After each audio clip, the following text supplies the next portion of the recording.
예수님 부활하셨습니다. 자, 여기서 끝나면 안 되고 우리는 하나 더 나가서 우리도 부활합니다. 시작.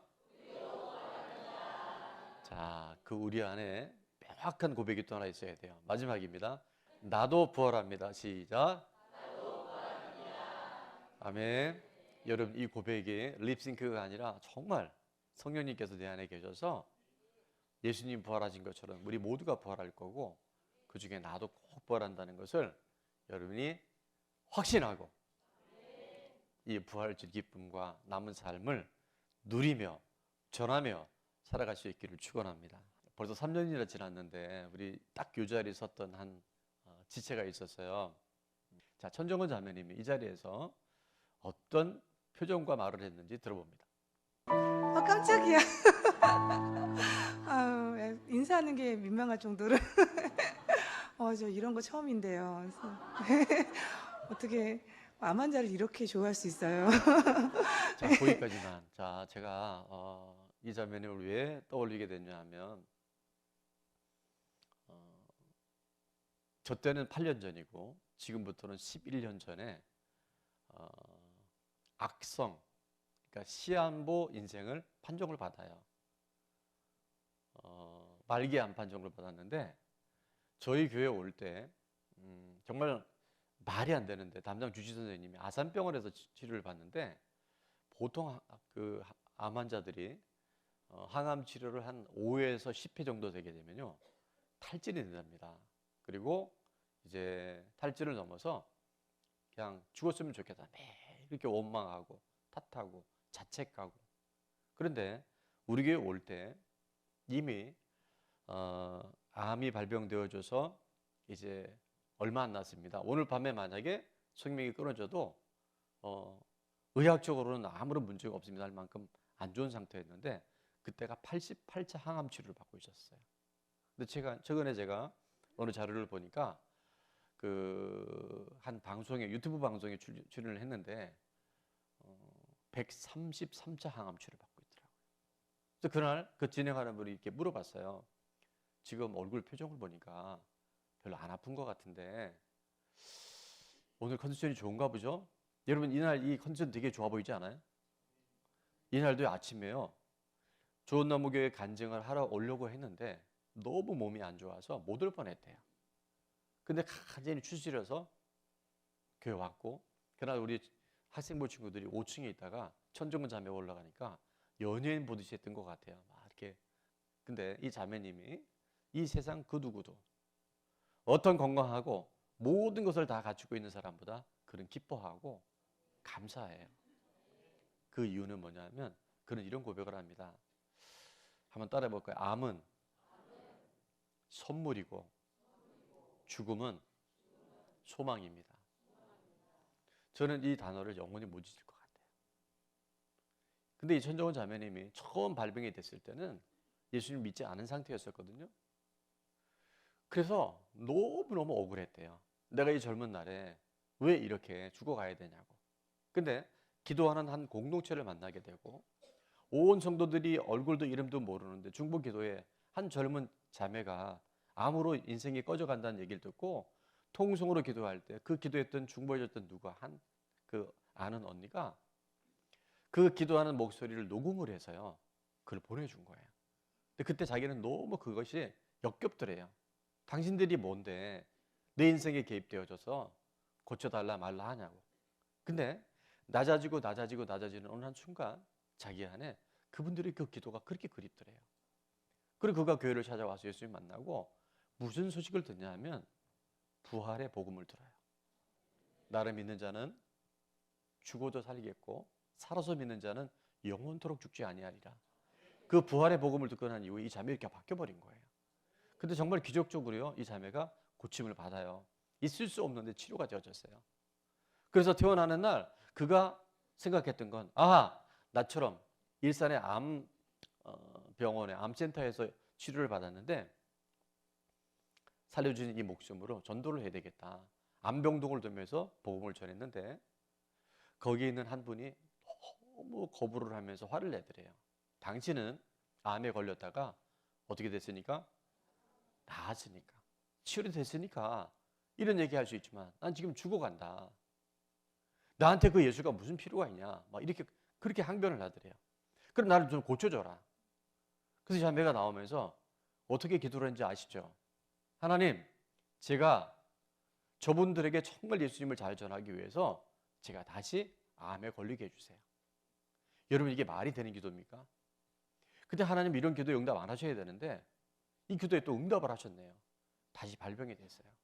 그게 지금 133차 항암을 받고 있는데 그날 그 유튜브 방송에 나와서 사회자 되는 분하고 이제 그 얼굴 표정이 오늘 너무 좋습니다. 컨디션 좋습니까? 라고 물어봤더니 사실은 오늘 아침에 항암 치료 받고 오는 길인데 의사 선생님이 제 상태가 너무 나빠졌다라고 걱정을 하셨다고. 그러면서 저는 그게 마이크 선인 줄 알았어요. 뭐가 이렇게 줄이 같은 게 있는데 그럼 오늘도 그 항암 치료 받는 그게 달려 있나요? 그랬더니 이렇게 주섬주섬 하더니 옷을 꺼내서 거기에 이 줄로요. 이 항암이 그게 이게 한번 이렇게 병에 들어가 있는데 이게 5일 동안 조금씩 맞는데요. 왜냐 한 번에 맞으면 이게 너무 이 구토 증상이 나고 어지러워서 끊임없이 항암 치료 받고 있고 말도 안 되는 인생을 살아가는데 이 자매의 얼굴은요. 지금 여기 있는 우리들보다 그 어떤 사람보다 가지고 누리고 또 모든 걸 할 수 있는 가능성이 있는 그 누구보다 그는 늘 기뻐하고 감사할 수 있는 것. 그것이 바로 부활하신 예수 그리스도가 바로 나의 주인이라는 것을 이 자매는 지금도 확신하고 있고 그래서 암이 발병됐다는 그 얘기 듣자마자 제일 먼저 어딜 간지 하면요. 그 환자를 찾아갔어요. 할렐루야 하면서. 그래서 그 자매에게 뭐라고 했냐면 그분에게 선생님 제가 암에 다시 걸렸어요. 제가 다시 재발됐어요. 근데 저는 예수님이 내 안에 계시고 내가 죽어도 부활할 것을 믿기 때문에 나는 예수님을 꼭 당신 믿었으면 좋겠어요. 그 눈가에서 눈물이 주르르 흐르더래요. 그리고 며칠 안 돼서 소천을 했는데 그분도 역시 마지막 임종 가운데 예수님이 나의 주인이시라고. 오늘 로마서 14장 9절은 우리에게 이렇게 말씀합니다. 이를 위하여 그리스도께서 죽었다가 다시 살아나셨으니. 여러분 예수님의 죽음은 실제예요. 오늘 1부, 2부 예배에 제가 계속 그 말씀을 드릴 텐데 예수님의 부활은요 역사고 사실입니다. 마귀는 인본주의자들은 기독교 안에 있는 자유주의자들은 이 부활을 계속 희석시켜요. 부활의 허구를 얘기하고 부활의 역사성에 대한 반대 이론을 계속 내놓는데 예수님의 부활은 역사고 사실이에요. 그런데 왜 예수님께서 십자가에 죽으셨을까요? 자, 우리 초등부 친구들 지금 좀 흩어져 있긴 한데 자, 예수님이 왜 십자가에 죽으셨을까요? 우리 죄를 대신 짊어지시고 죄는요 누군가 죄값을 치르지 않으면 절대 해결될 수 없는데 그래서 구약에서는 동물을 잡아다가 머리에 손을 얹고 전가시켜요.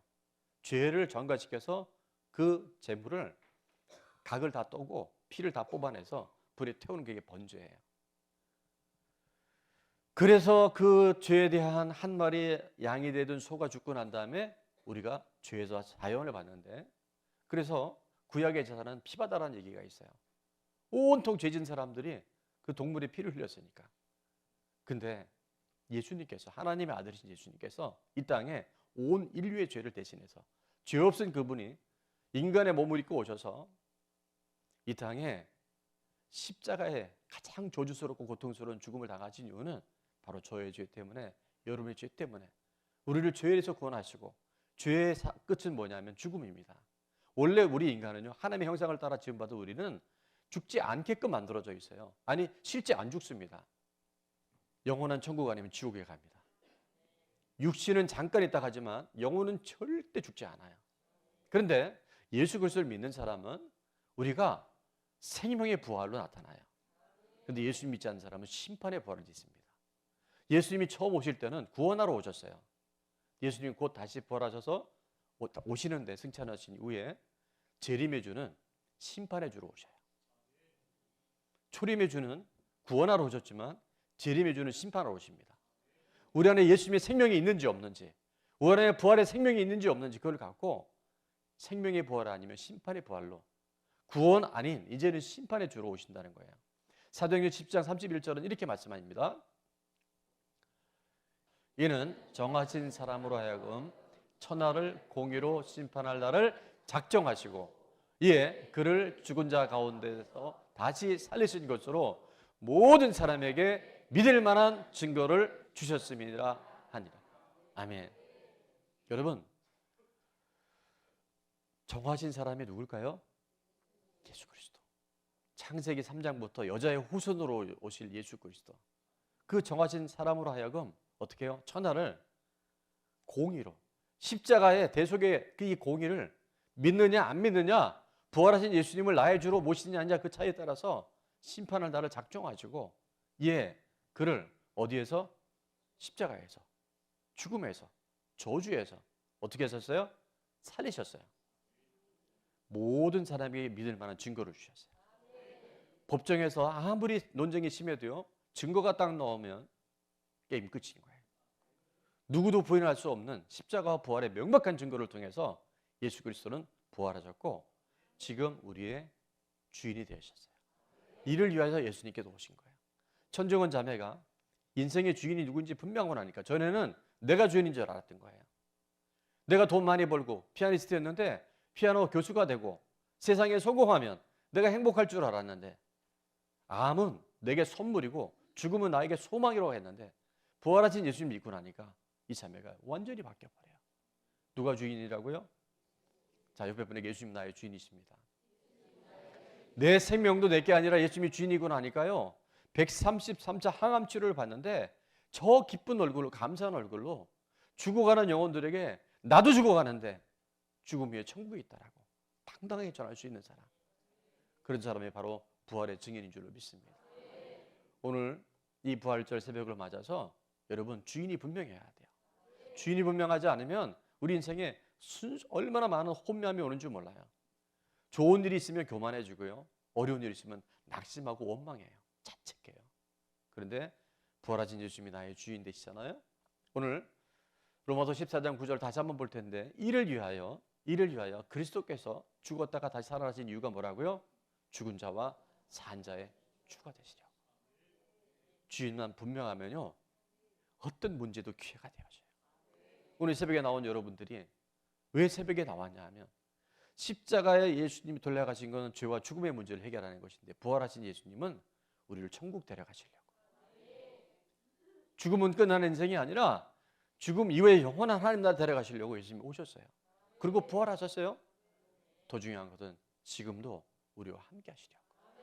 그 부활하신 예수님 믿는 사람은요 어떤 상황에서도 기죽지 않고 잘 돼도 겸손하고 하나님이 하셨으니까 안 되면 하나님이 하실 일이 있겠구나라는 그 기대감 속에서 부활의 주인공으로, 부활의 증인으로 살아가게 되는 줄로 믿습니다. 한 번 더 고백합니다. 예수님 나의 주인이십니다. 주인만 분명하면 됩니다. 5년 전 딱 오늘인 것 같아요. 입당 예배가 이 자리에 있었을 때 참석하신 분들 기억나죠?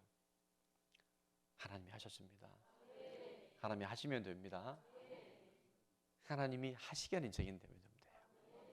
오늘도 그분이 살아계시고 우리와 함께 하실 뿐만 아니라 영원토록 천국까지 우리를 인도하실 줄을 믿습니다. 지금 말이 안 되는 상황인데 말이 되는 사람보다 더 말되게 살아가고 있어요. 말이 안 되는 상황인데 말이 되는 사람들보다 더 말이 되게끔 살아가요. 이게 부활이라는 거예요. 절대 부활은 지식으로 가면 안 됩니다. 제가 오늘도 예배 때 말씀드리겠지만 신학자들은요, 많은 변증가들은 이 부활을요 얼마나 어렵게 설명하는지 몰라요. 부활은 예수님 살아나셨다, 예수님 우리와 함께 하신다, 나도 부활한다. 놀라운 이 고백이 우리 삶 가운데 계속 펼쳐나가고, 아직 우리 가족들 중에 예수님 몰라서 부활이 믿어지지 않아서 이제 재림하실 텐데 심판의 주가 아니라 구원의 주로 빨리 모실 수 있도록 우리가 부활의 삶을 살아내야 하는 또 우리들에게 위대한 사명이 있습니다. 여러분 한 분 한 분 축복하고요. 예수님 부활하셨습니다. 우리도 부활합니다. 나도 부활합니다. 이 부활로 살아갈 수 있는 우리 모두가 되시길 축원합니다.